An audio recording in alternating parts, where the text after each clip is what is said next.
जो bee farming business हम करेंगे, तब 1 साल के बाद तुम्हें हर दिन, हर हफ्ते या हर महीने पैसे मिलता ही रहेगा। धुआं ज्यादा नहीं देना चाहिए, अगर ज्यादा देंगे तो 2 दिन बाद काम करेंगी, उससे रानी मक्खी को भी नुकसान हो सकता है। हमारे शहद के व्यापार करने की वजह से आज बहुत सारे व्यवसायियों को पॉलिनेशन में मदद भी मिलती है और ग्रोथ भी अच्छी होती है। नमस्कार दोस्तों, मेरा नाम है आदित्य, आपका होस्ट, और आज के इस वीडियो में आप सभी का एक बार फिर से स्वागत है। क्योंकि आज जिस खेती की हम बात करने वाले हैं ना, वो लो इन्वेस्टमेंट तो है ही, लेकिन उसके साथ साथ आपको हाई प्रॉफिटेबिलिटी भी देने वाली है। मैं बात कर रहा हूं हनी बी फार्मिंग की। तो फ्रीडम ऐप के हिंदी फार्मिंग चैनल में आप सभी का एक बार फिर से स्वागत है। क्या आपको यह पता था कि भारत देश हर साल 1 lakh metric ton honey produce करता है, लेकिन फिर भी डिमांड इससे भी काफी ज्यादा है। हनी फार्मिंग ना सिर्फ एक लो इन्वेस्टमेंट फार्मिंग है, लेकिन इसे करने से आप अपने एनवायरनमेंट को भी सपोर्ट करते हैं। क्या आप ये जानते थे? और वो इसलिए है क्योंकि बीज हमारे इकोसिस्टम के लिए बेहद जरूरी है। तो आज के इस वीडियो में हमारे साथ अनुभवी एक्सपर्ट्स, जिन्हें हम मेंटर्स बुलाते हैं, वो होंगे जो अपना एक्सपीरियंस आपके साथ शेयर करेंगे और आपको सिखाएंगे कि कैसे आप अपने बैकयार्ड से या फिर एक छोटी सी प्लॉट से हनी बी फार्मिंग शुरू कर सकते हैं। तो चलिए शुरुआत करते हैं एक नई जर्नी की। मुझे ये शहद का व्यापार इसीलिए पसंद है क्योंकि मेरे पास किताबी जानकारी नहीं है और अब मैं सिर्फ 8वीं कक्षा तक पढ़ा हूँ। इसीलिए मैं इस शहद के व्यापार के द्वारा अपनी जिंदगी अच्छे से जी सकता हूँ। उसके बाद ये पर्यावरण के लिए बहुत अच्छा है, किसी भी तरह की हानि नहीं पहुँचती पर्यावरण को। हमारे शहद के व्यापार करने की वजह से आज बहुत सारे व्यवसायियों को पॉलिनेशन में मदद भी मिलती है और ग्रोथ भी अच्छी होती है। अब इसकी वजह से सिर्फ मेरी उन्नति नहीं होगी, इसकी वजह से मेरे आसपास के सभी व्यापारियों की उन्नति होगी, उसे एक अच्छे भाव से भी है। पहले देखे तो मेरे शुरुआत के दिनों में शहद के बक्सों को मैंने जब रखा तो आसपास के लोग इस चीज से डर गए थे, और उसके बाद जब उनको ढंग से समझाया कि पालने वाली मक्खियां कम ही काटती हैं और ये बात उनको बहुत अच्छे से समझ आई, उस वजह से आपको कोई कष्ट नहीं होगा। उनको जब मैंने प्रैक्टिकली ये चीज समझाई, आसपास के लोग भी उसको समझकर नहीं ये बहुत ही अच्छा है और ये बहुत ही सही है बोलकर, इससे हमें भी एक नया अनुभव मिला, बोला उन्होंने। शुरुआत में लोगों को मक्खी के काटने का डर होता ही है और स्वाभाविक है, क्योंकि उन्हें लगता है उसकी वजह से कुछ गलत हो सकता है, लेकिन ये पालने वाली मक्खियों का काटना लोगों के लिए बहुत ही अच्छा है। वहीं जंगली मक्खियों का काटना लोगों के लिए बिल्कुल भी अच्छा नहीं होता। इसीलिए इन जंगली मक्खियों के काटने के बाद लोगों के इलाज के लिए हम दवाइयाँ बना रहे हैं।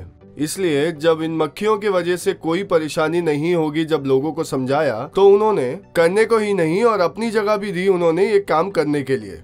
उसके बाद मुझे देखकर और भी लोगों ने ये व्यवसाय शुरू किया। मेरे आसपास के सभी लोगों ने ये काम शुरू कर दिया। मुझे काम करते देख लोगों को कितना मुनाफा होगा ये बात समझ आई। ये काम कैसे शुरू किया देखा जाए तो ये मैंने एक दिन खुद ही शुरू कर लिया था। ये मेरे लिए एक नई जिंदगी शुरू करने का एक कारण भी बना था। इसमें पहली चीज़ ये थी कि आज़ादी। किसी के नीचे आप काम नहीं कर रहे, उसका मतलब ये नहीं कि आप कुछ भी कर सकते हैं, क्योंकि अब देखा जाए तो हम एक समाज में रहते हैं जहाँ पे व्यापारिक रिश्ता जो होता है वो एक व्यापारी के बीच में और लोगों के बीच में, व्यापारी और जगह के बीच में, और व्यापारी और एक व्यक्ति के बीच में जो रिश्ता होता है वही होता है। जिम्मेदारियाँ होती हैं, उसे अच्छी तरह समझ के काम करना पड़ता है। मेरा मतलब है अगर आपको हर तरह की आज़ादी चाहिए ज़िंदगी में, तो फिर इस प्रकार की चीज़ें, जैसे कि इसे आप ऑफ बीट जॉब्स कहते हैं, और जैसे कि ये देखा जाए तो एक कन्वेंशनल वे में जाना कहते हैं ना, वैसा नहीं है। ये थोड़ा सा हट के काम करना, और हट के जो काम करता है उसी में इन सब चीज़ों को बिल्कुल संभाल लेते हैं।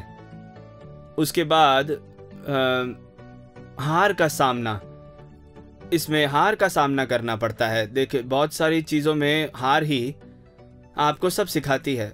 मैं ऐसा ये क्यों कह रहा हूँ, क्योंकि साल 2012 में एक जंगल में आग लग गई थी और सारे बक्से जल गए थे। उसमें मेरे बक्से भी थे मेरे एक दोस्त ने मेरे साथ काम करने के लिए, उन्होंने भी इसमें इन्वेस्ट किया हुआ था। उनके बक्से भी इसमें जल गए थे। हर तरफ से हमें नुकसान सहना पड़ा। उस तरह के एक समय में गुरु प्रसाद और उनके परिवार ने मेरी बड़ी मदद की थी। वही नहीं, उन्होंने काफ़ी हद तक मुझे धैर्य भी प्रदान किया मुझे आगे बढ़ाने में। ऐसी मुसीबतें, ऐसी हार का सामना, ये सब आपको करना पड़ेगा। उसके बाद भी आपको जीवन में आगे बढ़ना पड़ेगा। उसके बाद जब व्यापार का विषय आता है तो उसमें भी काफ़ी स्पर्धा और ईर्ष्या का भाव हो सकता है। उसमें थोड़ी राजनीति भी हो सकती है, क्योंकि जब आप व्यापार को बढ़ाते हैं तो आपके दुश्मन भी बन जाते हैं। वो काफ़ी तरह से आपको सताने की कोशिश करते रहते हैं। उन मुसीबतों को आप संभालेंगे। अब मुसीबतें तो हमेशा रहेंगी, चाहे वो जीत हो या फिर हार हो। उन दोनों को अगर लेने का आपका भाव आ गया तो आप जैसे चाहते थे वैसे आप आगे बढ़ जाएंगे, नहीं तो प्रतिदिन दिक्कत आएगी। ये वीडियो शानदार है, इंफॉर्मेटिव है, नॉलेज मिल रही है ना? लेकिन अगर इससे भी ज्यादा डिटेल में आप इस टॉपिक के अंदर घुसना चाहते हैं तो फ्रीडम ऐप को डाउनलोड जरूर कीजिए, जहां छोटी सी मिनिमल कॉस्ट में आपको 500 से ज्यादा कोर्सेज का एक्सेस मिल जाता है, जिसमें से एक हनी बी फार्मिंग का भी डिटेल कोर्स है।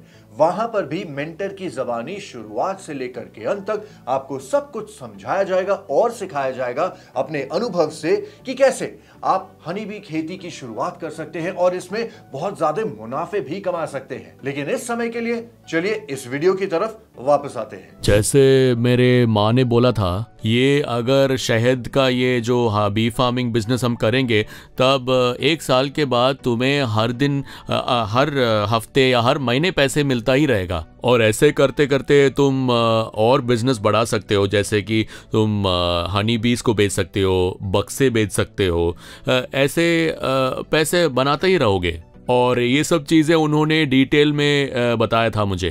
पहले मैंने पूछा था कि ये काटेंगे ना हमें, तो उन्होंने बोला काटेंगे नहीं, वो चुपते हैं। तो मैंने बोला तो कैसे? तो माँ ने मुझे दिखाया था कि वो बक्से के अंदर कैसे होते हैं और वो कैसे कैसे कर सकते हैं। और ये हनी बीज उतना डिस्टर्ब नहीं करते, पर जो थोड़े घरों में देखते हैं पेड़ के ऊपर बड़े बड़े हनी बीज जो होते हैं ना, उन सबको जब कोई बुलाता है हम जाके निकाल देते हैं। मैंने गाय भी रखी थी पर नुकसान हो गया। ये शहद का व्यापार मेरा बहुत अच्छा चल रहा है। शहर में जहाँ पे भी ऑर्डर आता है मैं वहाँ सब ले जाता हूँ। अब सब अच्छा चल रहा है। अब मैं रॉ शहद बेच रहा हूँ और मैं इसे और अच्छी तरह करना चाहता हूँ, और उसके लिए मैंने सब तैयार कर रखा है। आगे जाके मैं हर जगह सप्लाई करूँगा।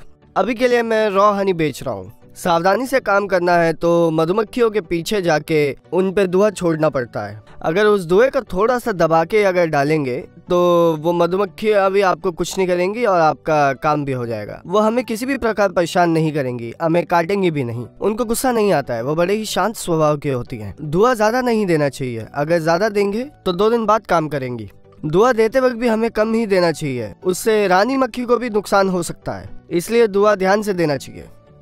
अगर शहद निकालते वक्त उन्हें डर लगे तो वो काम करते वक्त अपने चेहरे पे कोई मास्क पहन सकते हैं, हाथों में ग्लव्स भी पहन सकते हैं, और आसपास कोई शांत जगह पे देखकर वो सारा शहद निकाल सकते हैं। किसानों के लिए वो जगह उपयोगी साबित होगी। इसी कारण से ही हर जगह में उस जमाने में ही बड़ों ने यही सोच के कुछ शुरू किया था। उसके बाद ही शुरुआती दौर में हमने लोगों को शहद के बारे में बताना शुरू कर दिया था।